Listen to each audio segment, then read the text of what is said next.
छत्रपती शिवाजी महाराज की अजून जोरात आवाज आला पाहिजे। सह्याद्री सहकारी साखर कारखान्याच्या पंचवार्षिक निवडणुकीत यावेळी अटीतटीची निवडणूक होत आहे। या निवडणुकीसाठी 3 पॅनल आमने सामने उभे आहेत। 5 तालुक्यात प्रचाराच्या जोरदार तोफा धडकल्यात।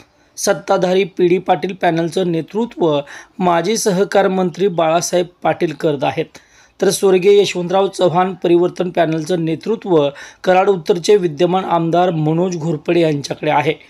5 तालुक्याच्या मतदारसंघ त्यांनी पिंजून काढलाय, तर दुसऱ्या बाजूला भाजपचे किसान मोर्चा प्रदेश सचिव रामकृष्ण वेताळ यांच्या नेतृत्वाखाली स्वर्गीय यशवंतराव चव्हाण स्वाभिमानी परिवर्तन पॅनल रिंगणात आहे।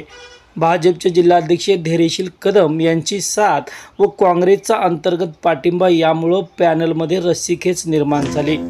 सह्याद्री साखर कारखान्यावर कुणाचं वर्चस्व राहणार हे 6 तारखेला कळणारच आहे, परंतु सद्यस्थितीत प्रामाणिक व सच्चा नेता म्हणून रामकृष्ण वेताळ यांना पसंती वाढत आहे।